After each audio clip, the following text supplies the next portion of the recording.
I wanna introduce our moderator for this panel. This is Rajiv. He recently joined the Frontier team. And I mean, this is going to be a really packed panel. I think we'll have a lot of spicy debate about the future of block building. So without further ado, yeah, I'll just hand it over to you, Rajiv. Yeah, it's nice to see everyone today. Thanks for coming out. I want to talk content, so we'll just do really quick intros, starting with Matt. Good afternoon, everyone. I'm Matt Cutler. I'm founder and CEO of Blocknative. We're a Ethereum relay, block builder, gas estimator, mempool specialist, and hopefully many of you here have used our tools. I'm Nathan. Bit of a background as a searcher, but I'm currently leading the adventure at Frontier, the builder. Hey, Kubi, co-founder of Gattaca, the team that operates the Titan block builder. I'm Tom. I work on rsync-builder. Hi, everyone. Uri from bloXroute. We're an infrastructure provider, a block builder, a relay. If you're doing anything in DeFi and MEV, probably use us or know us. Also, for everyone, could you each say if you're a searcher builder or not, like for the audience? So Blocknative operates builders, not searchers. Yeah, we are not a searcher builder at the moment. Completely neutral. We're also a neutral builder. No comment. We run a builder, but in general, because we're a service provider, we don't do actual searching. Maybe we work with other partners who do it, but we ourselves don't do it. Cool. When I think about block building, there's like 3 key ways to kind of differentiate to like win blocks. You can have better access to order flow. You can be better at bundle merging. You can have better infrastructure. I'd love for everyone to like stack rank what you think is like more important for winning more blocks. I think order flow is king at the moment. I mean, we'd hope that in the future merging would matter more, but just right now it doesn't matter anywhere near as much as order flow does. Pretty much agree. I think there's a threshold of certain order flow that is not exclusive today that most builders can have access to. So in the short term, though, technology and being better at merging an infrastructure will give you an advantage. But without the order flow in general, you don't have the building blocks to build blocks. Yeah, I think like same thing. Order flow is like most important. I guess if you have like really shit, like a really shit pipeline, then like you're not going to win any blocks, but you still need like the order flow, right? Okay, spicy take to the different direction. And I'm not sure I believe everybody sitting in the panel here.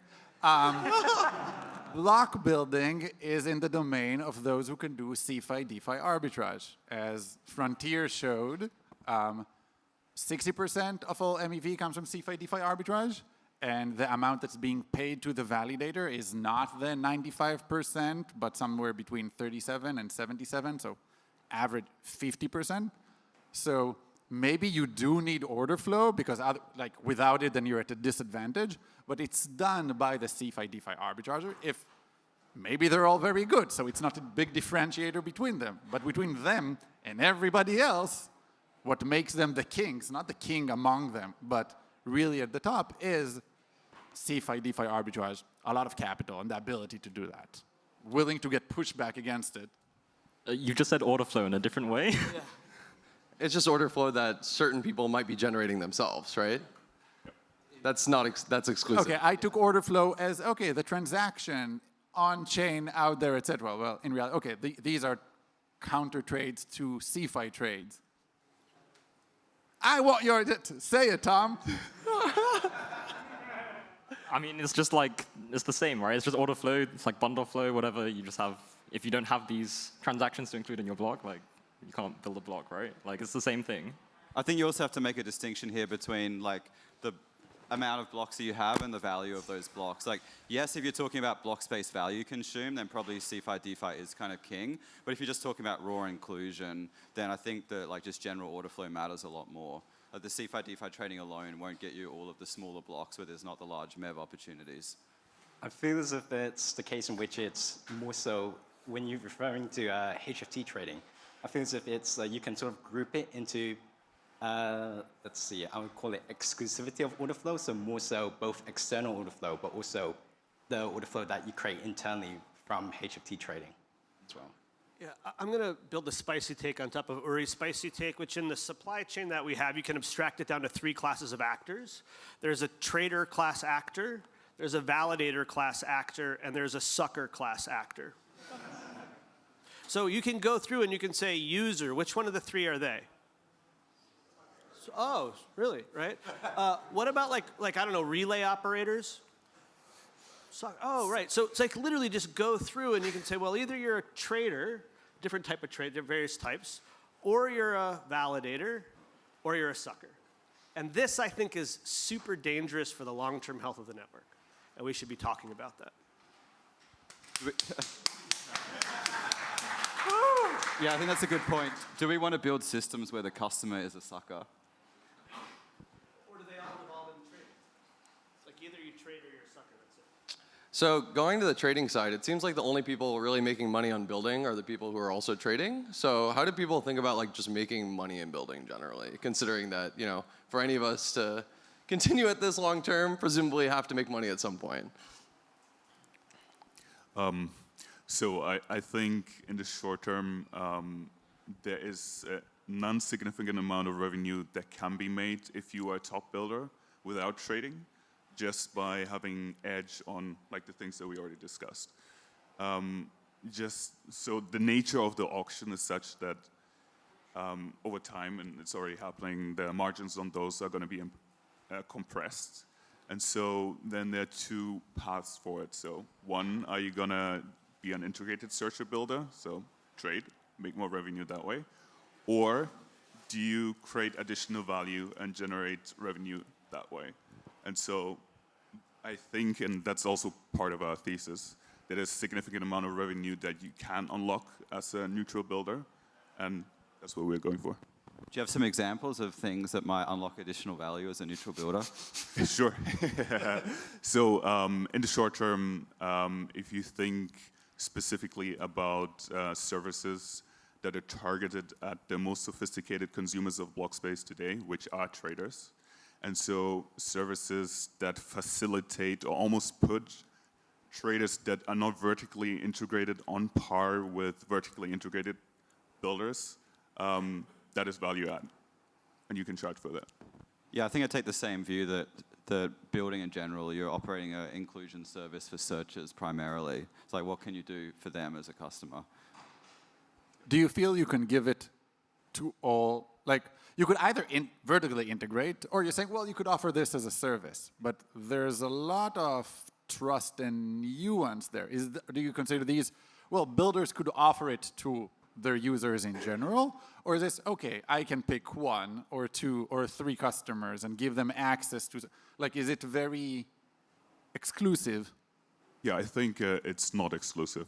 It's very similar to, let's say, bloXroute offering mempool streaming services, low latency distribution. So it's almost about commoditizing the edge that an integrated builder has today, and then giving everyone the same access. So why don't we have more builders? So block building itself is a very hard job.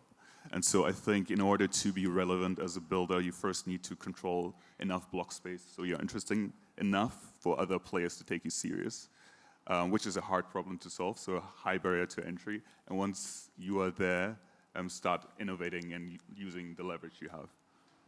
So, okay, I disagree, but I'm going to push it about in a second. So it is interesting to contemplate sort of how much of the Ethereum network is on the stage right now. I mean, just between the relays and Uri and Blocknative, it's like 40% or so, give or take. And then among the builders, I would guess it's about the same. Is that fair? Right? Yes. I hope it's stable. There's well over 80% in the room if you want to count. It's probably 95, 99% in the room as well. And I think one of the interesting opportunities around this space, while the building may ultimately be some flavor of trading or some latency games. There are a lot of opportunities potentially surrounding it, like around observability. As we think about the complexity of the Ethereum roadmap, one of the general vectors is more mempools. Mempools have really poor observability properties, and that is the why of why everything happens. And so if you think about mempools as the root of MEV, then observability becomes really important, and entities like us, and obviously like bloXroute as well, add a lot of value to the ecosystem. And so we're looking for opportunities sort of on the edges and surrounding to add economic value and to receive. The key is adding economic value and receiving economic rewards as a result, because today this current structure is that receipt of economic rewards is highly asymmetric.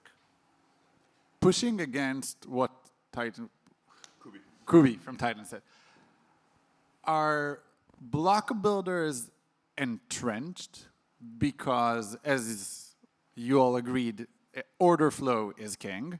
And if somebody is a big block builder, if I'm building 30% of the blocks, then everybody who has a bundle, all the searchers will send me bundles. They can't decide, well, I don't trust Titan, so I don't. No, you will trust, because otherwise you give up on 30% of your revenue opportunities. So if you're a big block builder, are you entrenched to remain a big blocker? Yeah, order flow begets order flow to a large degree. It's like you have a position in the market, you become more trusted. It's sort of like a self-reinforcing cycle, and there's barriers to entry. Like most of the builders have to pay you for a subscription, right? It's like quite expensive. So there's these like fixed costs that you have to incur to even be in the game. But that's a good thing, though. It's also like, we've seen this with like new builders in the market. Some searchers find that their bundle inclusion rate with certain builders just isn't up to par, and as a result, they either consider building or potentially send their order flow to other places. So order flow is important, clearly. Does anyone pay for order flow today? Would you be willing to pay for order flow today if you could? And do you think you will end up paying for order flow in the future? I think everyone pays for order flow. Like if you set up nodes, you're paying for order flow. Like no matter how you get it, you're basically paying for order flow. Exclusive order flow. Yeah, I guess the question is like mechanisms around that. And like I guess does it always need to be exclusive? Like sometimes you might just want it faster. So I think the design space for this is complicated, but yeah, exclusive order flow is really important, and it could end up being a kingmaker for builders. Do you pay for it? Well, we pay bloXroute, right? So I don't buy order flow, I sell order flow. Quick question. I guess not everybody here was necessarily building sort of right around the merge or just shortly after the merge. Some people were there much faster than others. Like, why did everybody start building? it's just fun. It's like a MEV strategy that combines. Oh, sorry. I just had a quick question for Kubi on like essentially having a neutral builder and kind of making that profitable, right? Like you can effectively create an intent layer and allow people to communicate their intent and optimally execute on that. But how would you then incentivize and monetize that by like taking a portion of the profit if rsync, or I mean more concerningly Beaver Builder, could do the exact same thing, not monetize it because they have the advantage of getting that additional order flow, but on top of that, they can then pick off the 20 UniV3LP pools and profit off that. So they don't really have to monetize that side, right? Like, how do you then compete in that world? Because they don't depend on the suboptimal execution of transactions like sandwich searchers do. They don't really care. Like, how do you solve that? Well, good question. I think in general, they don't control 100% of the block space. Even though there are a few players that dominate certain short tail strategies, like Beaver and others, there is still an interesting enough amount of block space that is open for neutral builders. And also the reason why we are building out these services for other trading firms to actually compete with these larger trading firms, but are not vertically integrated, they still generate valuable enough flow. And so that is the position or the value add of a neutral. I think you also said something really interesting earlier about like identifying what are the benefits that other builders are getting for this vertical integration. Like, how can we turn that into a product, and how can we offer it to searchers? Is Max Resnick still here? Where's Max? Oh, there he is. So talk to Max.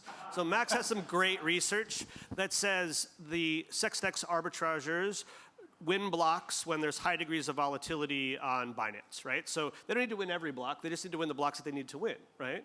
And again, this is this sort of these negative cycles that, you can have these external forces that exert pressure on the network because of the monolithic block auction, right?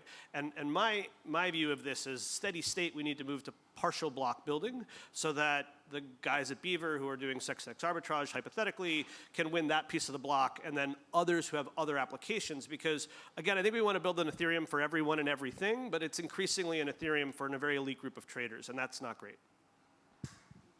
So I know those sexdex arbitrageurs are looking for low latency with the node operators to get it in last possible second before the block is proposed.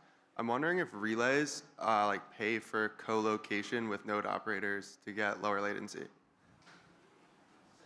I don't think anybody pays for co-location with nodes.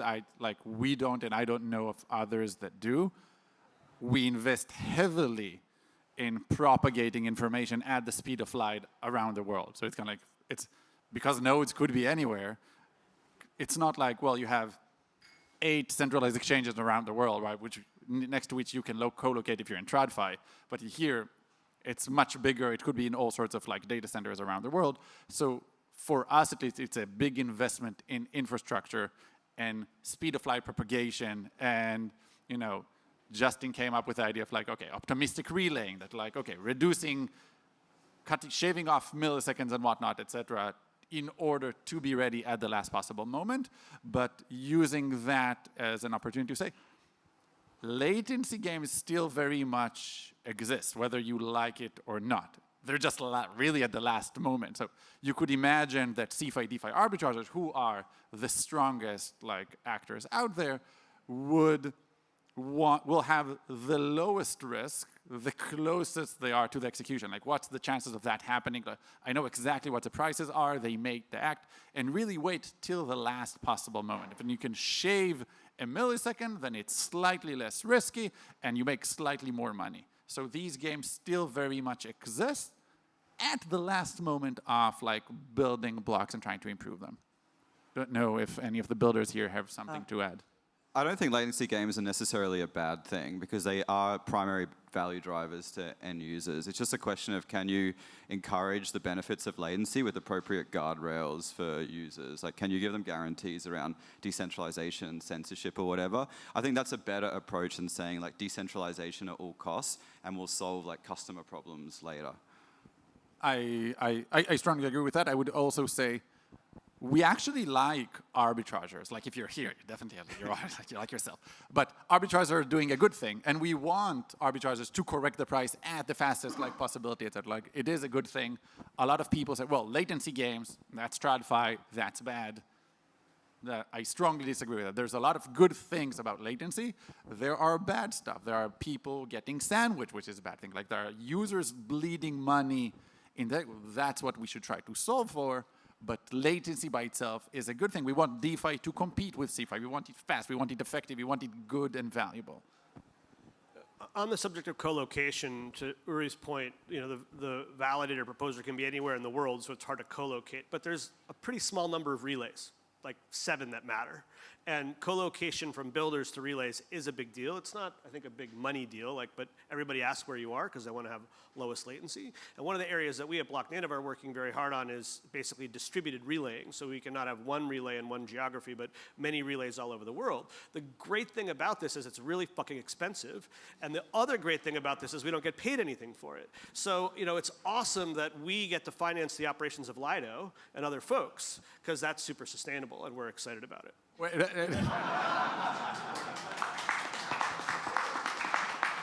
Joke aside, why do you say it subsidizes Lido? Why Lido?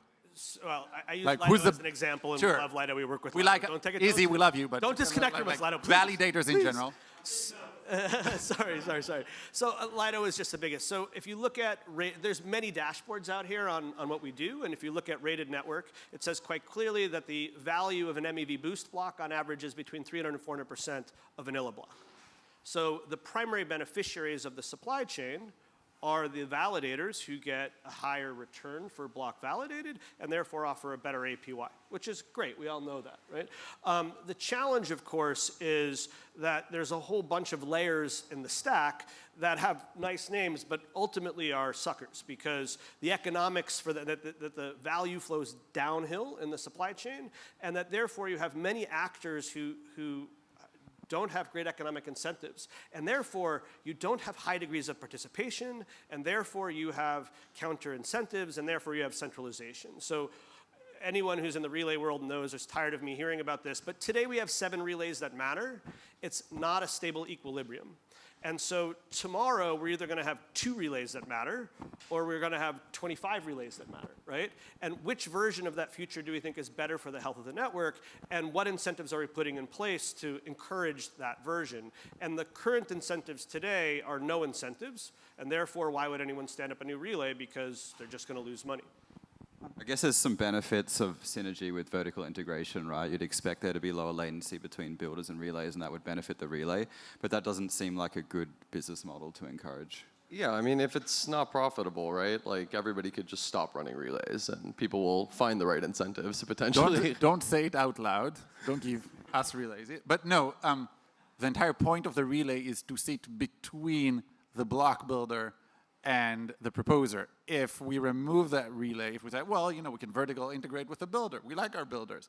Then it's okay. Then there's nobody in between them. It's just like that's part of the Flashbot MEV boost design, is to have an entity so one doesn't screw the other. And a wise man who's in this room called that MEV dystopia. The whole point was to avoid this vertically integrated stack to recreating the existing C5 model, and yet we have incentive schemes which seem to be trending in that direction. And so my argument, as many have heard, is let's start to introduce some changes to the incentive schemes to try to increase participation at more layers of the stack. Did you miss my presentation earlier? Out with the old. The MEV supply chain doesn't exist anymore. I was going to say, my vision for a relay would be they get paid for providing guarantees on builder behavior. How? How?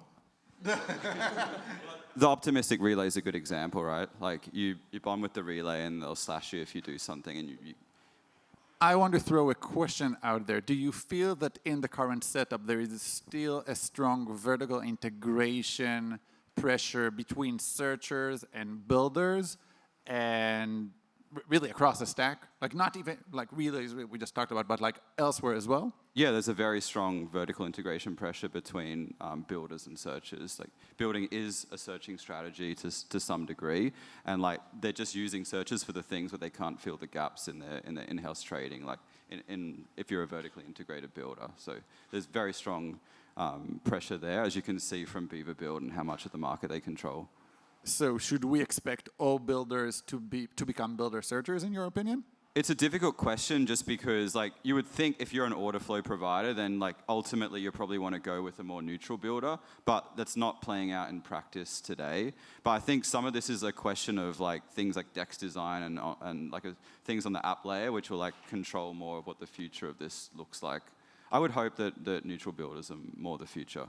My thinking, and I'm curious to hear the builder's thinking, is that if you are the builder and you created 2 bundles, or there are 2 opportunities, and each one of them is worth $1. Then if you are a searcher, then you can say, okay, this one could pay anywhere between 0 and 1, and this one could pay anywhere between 0 and 1. But if you're the builder, you can take both of them and decide between 0 and 2. So you have a lot more flexibility. It's not like one or the other. So I would expect builders to be more profitable searchers, and for that to be the reason for vertical integration, because they have more flexibility, not just within a bundle, but across everything. So I know you, like, really curious to hear your take on the counter. Yeah, I think in general, in practice, it's not realistic for one entity to be super competitive in terms of all the different kinds of strategies that exist. And so even in terms of Beaver specifically, like not on the stage. Let's but they're killing it, like say on the CX DEX front. There are a lot of other value extracting strategies that you can run within a block, right? And so if you were to say, I would generate all of that in-house, you wouldn't be able to compete with the aggregate value overall in the ecosystem. That's my thesis. Do you think Jared from Subway should run a builder? I think if you are a sandwicher, it is much harder to have value that is unique to the entire block itself. I guess he's competitive on block space consumption with even CeFi DeFi traders. Like, theoretically, he could run a profitable builder. Yeah. To Kubi's point, though, like, you don't need to be good at everything all the time. You just need to be good at one thing, and then certain times that becomes the most important thing. So during periods of high degrees of asset volatility on certain centralized exchanges, certain strategies basically dominate everything else. And so if you happen to want to do something like an NFT trade at the same time, the universe of potential avenues to get on chain shrinks to potentially just one. And so that one may cycle around, but there's still only one or two actors in many situations that effectively control inclusion, exclusion, and ordering. And that's not great. So asking a question about, like, is this a good outcome? I was just speaking yesterday at the PBS salon, and somebody was presenting, don't remember his name, about like, okay, how good is it? How decentralized is it? What's the risk here? And I was thinking that the existence of builders, and especially a small group of them, is potentially dangerous, because if I am a very big and strong builder, what's the cost for me to dominate everything? It's kind of like, well, I don't always build the best block, but what would be the cost for me, the marginal cost? I build a good block, not the best block. If I wanted to win 90%, can I, like, how costly would that be? Definitely less than like 100 ETH a day in low volatile times. And like can I way make, less than 100 ETH to build 99% of blocks. Can it be profitable? So if I know I'm going to win this next block, I'm going to outpay anybody else. Like, I know, can I make better CeFi DeFi trades or something with a lower risk? Like, could it actually be a potential profit to, as a builder, subsidize and like, how costly or even profitable would it be? I don't know the answer. I'm curious for takes. My take would be that the total value that you can extract, like being very good at, let's say, a very short tail strategy, in aggregate, would not be high enough to control 100% of the block space. And so we see subsidies today, right? Like, yes, it's a good point, because most subsidies actually are very tactical in nature. Exactly. And so it is not, so you're not actually bleeding a large, most builders at least, don't bleed a large amount of their profits into subsidies. And that's just the dynamics today. And if you use all the profits that you make from, let's say, CX trading to then get 100% of the block space, what's the point of CX trading? I'm actually more worried about like censorship resistance. Like I'm not doing it to make a profit. But like, does it make Ethereum more fragile that I could take that route and it won't cost me a gazillion ETH to stake and capture it by holding a lot of it? Can I capture it by controlling block building? I mean, what do you think the motivation is to do this? Like, I am very evil. I want to censor all transactions who are sent by people whose address start with 1. right, sure, but if I'm doing this, I just like bleed money, and then I just go bankrupt, right? Like, what's the point? Not thinking as a trader, thinking as like a state actor, like resistance and anti-fragility of Ethereum. Does block building make it worse? Because the difference is kind of like, yes, like it pays a lot of money, but the marginal difference between blocks might not be that big. So the cost. There's better ways to be evil than to pay 100 ETH a day to control that. Yeah, I just don't think it's a sustainable long-run strategy. Like, you're just going to burn your ETH. You're not going to like make any profit from it. Blockchains align rational economic actors. I think that's a highly irrational thing to do. I just don't see it playing out. Maybe it's a good marketing spend for an alt L1. Maybe. I had a question. Before it's been mentioned monolithic block building and the idea of getting away from it. So what are ideas to do so? Would like a system of recursive auction work? Could you be able to import part of the technical research from PBS and adapt it down in the MEV food chain for like builder-searcher relations? One of the areas I think of interesting research would be sort of searcher-builder communication before blocks to basically allow negotiation between various actors and move stuff around. A buddy of mine is doing a business called PrimeEv that's basically trying to build exactly this. And one of the things we hear from talking to other searchers is the lack of information that they have to deal with creates a lot of inefficiency. So theoretically, with a better information sharing, which again has its own risks associated with it, you could get more efficient use of block space. Do you think searchers would be happy for you to sell their data to other searchers? That's the trick now, isn't it? Is the sharing of what information you have, what block you have. But like a very simple example would be, we have a block that's worth 1 ETH in our relay and or in our builder, and Uri has a block that's worth 1.5 ETH. We know we're going to lose the block.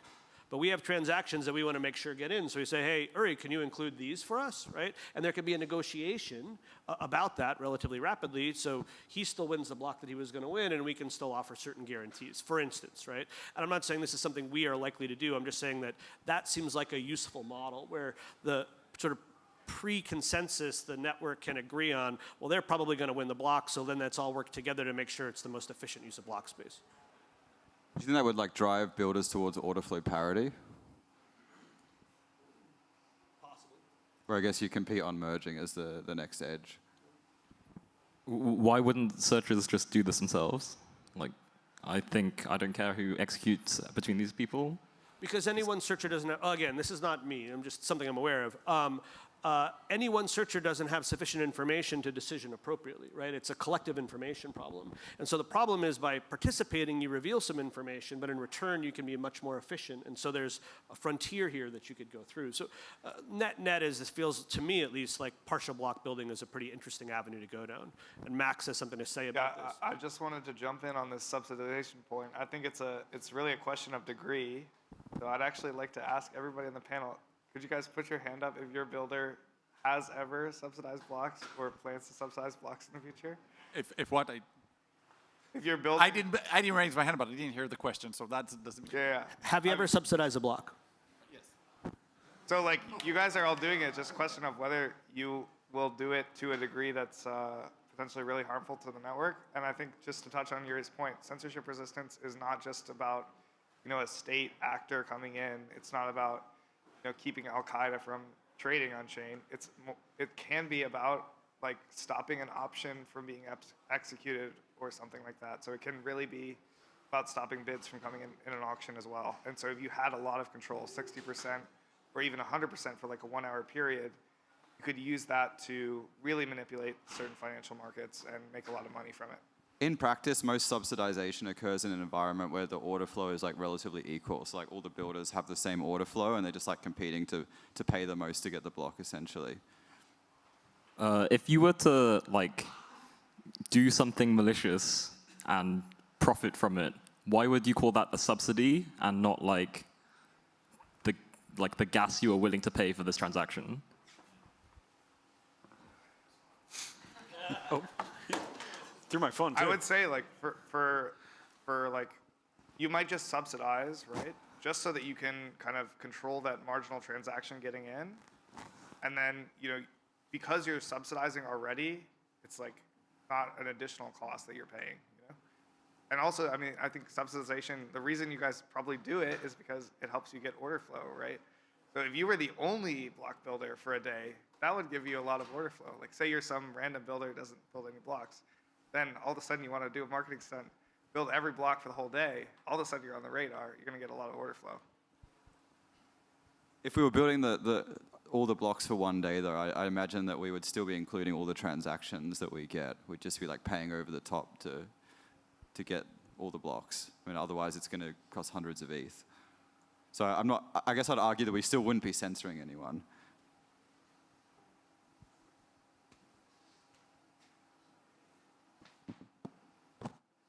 So right now, most SexDex arbitrage on chain is simple arbitrage, right? Not complex. But like, say Citadel starts trading on chain a lot, right? Citadel has proprietary alphas they spend a ton of money on them, like closely guarded. They don't even want people seeing them, right? Because that might influence sex trading as well. Is there any reason Citadel would use neutral block builders instead of just using Citadel Builder? Yeah, my thinking would be it is much harder to bootstrap like a block builder, and it's getting much harder as the market matures. So it's not simply just whipping up some infrastructure, even if you have the highest performing like technology, HFT, whatever. You actually need to bootstrap a marketplace, and with the way that the market is developing and the additional things that builders are going to have to do in order to stay relevant, that's just becoming harder and harder. So it's becoming more of a platform than just like a technology end piece that you just run. If I were Citadel, I'd just buy somebody. Are you offering? We had this conversation yesterday at PBS Salon. But yeah, I think this is a risk we should consider. Is like you have outside people who have deep pockets and no expertise. You have poor economics, but a whole bunch of folks here. And these entities are not just going to roll under a rock and go away. They're going to try to sell their assets.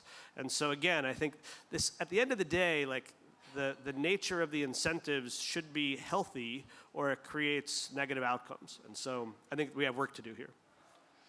Building has changed a lot since the merge. Where do you guys think it'll be a year from now? My prediction and hope is that merging will become a more important edge, and that a lot of these games around order flow and exclusivity will become less relevant. We can compete on things that are actually driving efficiency. Yeah, my take would also be, like I've said already, that builders will have to do a lot more things than just block building, especially if you're neutral.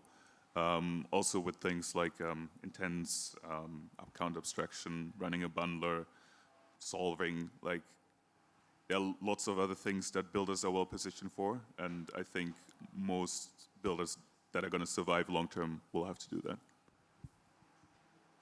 I think additional pieces in the landscape will shape out. Thing I'm working on, and like I've totally random just heard that somebody else is working on something similar, like additional services, pre-confirmation, instant pre-confirmation. These are stuff that don't exist in the MEV auction, but it's kind of like, okay, comes with it. If you think about like partial block building, you could imagine a proposer like selling instant confirmation or something like that, also censorship resistance. But I think more than anything, things will also shape around block, not only new services from Block Builder, but also different pieces being added to the system around it. I think builder reputation will matter a lot. I mean, we had the survey before about what percentage of transactions will be private. And I think the room sort of said approaching 50%. Well, private transactions, you got to select who you send to. It's an area that we are working actually quite hard on, is simplifying all of this. But at the end of the day, those entities that have access to private transactions will be more competitive. And you have increasing complexity and increasing privacy. It's technically gnarly, is I think the proper term. I kind of think there'll be more like, maybe not like everyone will be a searcher builder, but I think there'll be a lot more actors in the space who have like leverage, who have some like economy of scale, and they'll kind of try to do more things themselves. I think it'll probably be like a little bit more diverse than just searchers, but I think it's like the trend. It would also be professionalized, where if you don't have deep pockets, you can't build, and that's again another thing to consider. I think we have one more question from the audience, and we'll have to move to the next panel. Thank you for the extremely interesting conversation. I wonder, how do you guys see the builder discovery process evolving in the next 1 and 5 years compared to today's ad hoc discovery based on reputation or dashboards and so on? I don't think it's going to change. I think reputation is going to matter even more, and so it's branding almost. We talk a lot about the relevancy bar. If you're above relevant, you get order flow, and then you can be competitive. And if you're below relevant, then you can't be. I think the question is, where is that bar, and how hard is that bar to achieve? I agree. Nothing to add on that. Maybe a bonus question? Make it good. So as builders, you are incentivized, let's say two builders each have an edge, you are incentivized to collaborate, right? So how do you think a collaboration between builders could work whilst keeping the system decentralized and like keeping your profit to each other? Yeah, I think it'd be good to have like an approach like that where people have a comparative advantage in one thing and they work together. I think that's a great approach. Have you guys considered like paying less in base fee just for fun? I think it's also No, like, but now that you say it, like I think it's also like kind of a risky thing to think about because like at the end of the day, this is probably some form of market manipulation and you don't really want to like step in that direction. Like in the market, you can't like collude with other people in the market. as somebody who doesn't do CeFi DeFi arbitrage, when people ask me about that, specifically about like, well, manipulating the base fee seems like a good way to make money. I think that because CeFi DeFi arbitrage keep a lot of the money to themselves and it doesn't reach to the validator, the current business is good enough, let's not shake the boat kind of thing. It's kind of like, do we want to, if they weren't making money, CeFi DeFi arbitrage in general, then we would see more of that. They probably have a good enough business, so it's kind of like, okay, let's not change anything, it's working right now. Similar to how like validators make a lot of money. Okay, let's not, like, this works, it pays a lot of money, let's keep it as is. How do you think the builder landscape changes once profits from CeFi DeFi are internalized to LPs? Are they? I'm saying like in the future, if they are, yeah. If they are, how does that change the builder landscape? So that goes to the question of kind of like, okay, there's money on the table, then MEV came around, okay, obviously validator take all the money, and now it's got, well, no, now users auction, okay, we're going to try to capture some of the money. So now it's this like tug of war being pulled in all directions. I don't even know what to, it's kind of like, I'd rather not be in the sucker group. It's kind of like, all of a sudden, yes, all the pieces try to figure out where they extract value, and it will be somewhat depending on their power, I think. All right, unfortunately, we got to wrap up the panel here. So thank you so much to the panelists.